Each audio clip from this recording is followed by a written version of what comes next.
Upaya proses evakuasi terhadap 8 petambang yang terjebak di dalam sumur galian tambang telah memasuki hari ke-7. Tim SAR gabungan serta relawan masih berfokus untuk melakukan pengeringan ataupun penyedotan air yang menggenangi sumur galian. Sepekan upaya evakuasi, tim gabungan masih berfokus untuk melakukan penyedotan air ataupun pengeringan dengan mengerahkan lebih dari 35 alat pompa sedot air dan dioperasikan di sumur galian tambang yang ada di area pertambangan. Tim memfokuskan upaya di 3 worksite, yaitu di sumur utama atau sumur Bogor yang menjadi lokasi terjebaknya para petambang, kemudian sumur Dongdong dan di area sumur di sekitar tambang. Basarnas bersama Forkopimda Kabupaten Banyumas juga berkoordinasi untuk menentukan langkah selanjutnya dalam operasi saat ini. Apakah operasi akan ditutup atau diperpanjang? Sebelumnya di hari ke-6, proses penyelamatan kembali terhambat karena debit air yang semula sedalam 10 meter kembali naik menjadi 12 meter. Sebelumnya tim SAR sudah berhasil mengurangi ketinggian air di dalam lubang hingga 14 meter dari sebelumnya setinggi 24 meter. Namun di hari ke-6, ketinggian air di dalam lubang yang sebelumnya tinggal 10 meter kembali naik menjadi 12 meter.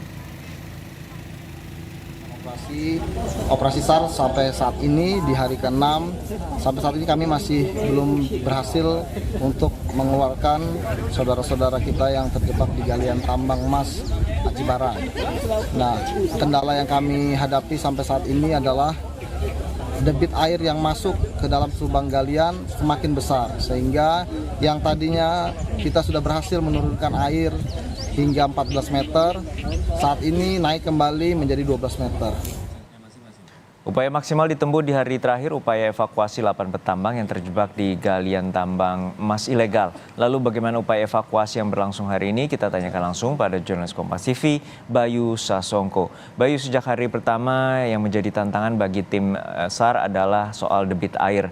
Lalu kemarin ketinggian air kembali naik, lalu bagaimana dengan kondisi hari ini? Apakah pengeringan di sumur galian dapat dilakukan? Iya, selamat siang Juno dan juga saudara. Dapat saya laporkan memang debit air yang cukup tinggi di dalam sumur galian tambang yang biasa disebut sumur Bogor yang menjadi lokasi terjebaknya 8 petambang tersebut menjadi kendala utama bagi tim SAR gabungan untuk melakukan upaya evakuasi dan proses pengeringan atau penyedotan air, genangan air yang ada di dalam sumur utama tersebut masih terus dilakukan. Bahkan pompa-pompa air yang ada di lokasi tambang ini memang digunakan untuk menyedot air selama 24 jam. Namun memang meskipun disedot terus-menerus, debit air belum juga bisa turun begitu, Juno. Ya Bayu, apakah ini kan hari ke-7, lalu sepertinya bagaimana dengan upaya evakuasi? Apakah akan ditutup hari ini atau ada kemungkinan akan tetap dilanjutkan?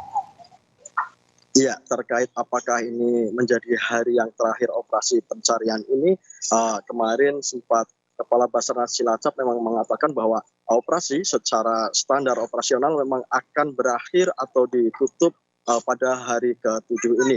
Namun demikian, tadi Basarnas dan juga Forkompimda Kabupaten Banyumas melakukan rapat koordinasi tertutup, membahas apakah operasi ini akan diperpanjang ataukah akan dihentikan pada hari ke-7 ini. Kami belum dapat mengakses informasinya karena memang saat ini memang tengah berlangsung rapat tersebut, Bruno.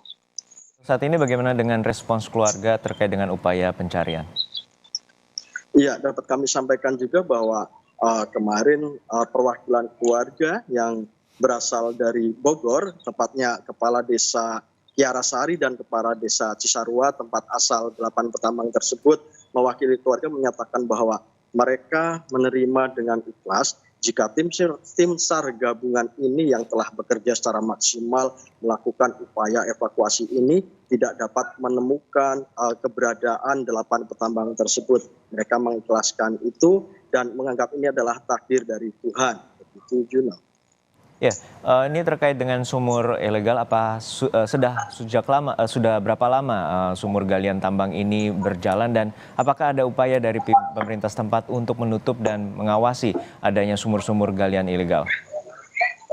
Ya, Juno, dapat saya sampaikan juga bahwasannya sumur aktivitas pertambangan ini telah dilakukan sejak tahun 2014 lalu. Pemerintah daerah bukannya tidak mengetahui, tetapi karena ini memang tidak berizin, pemerintah daerah memang kerap melakukan imbauan dan bahkan pernah melakukan penertiban beberapa tahun lalu.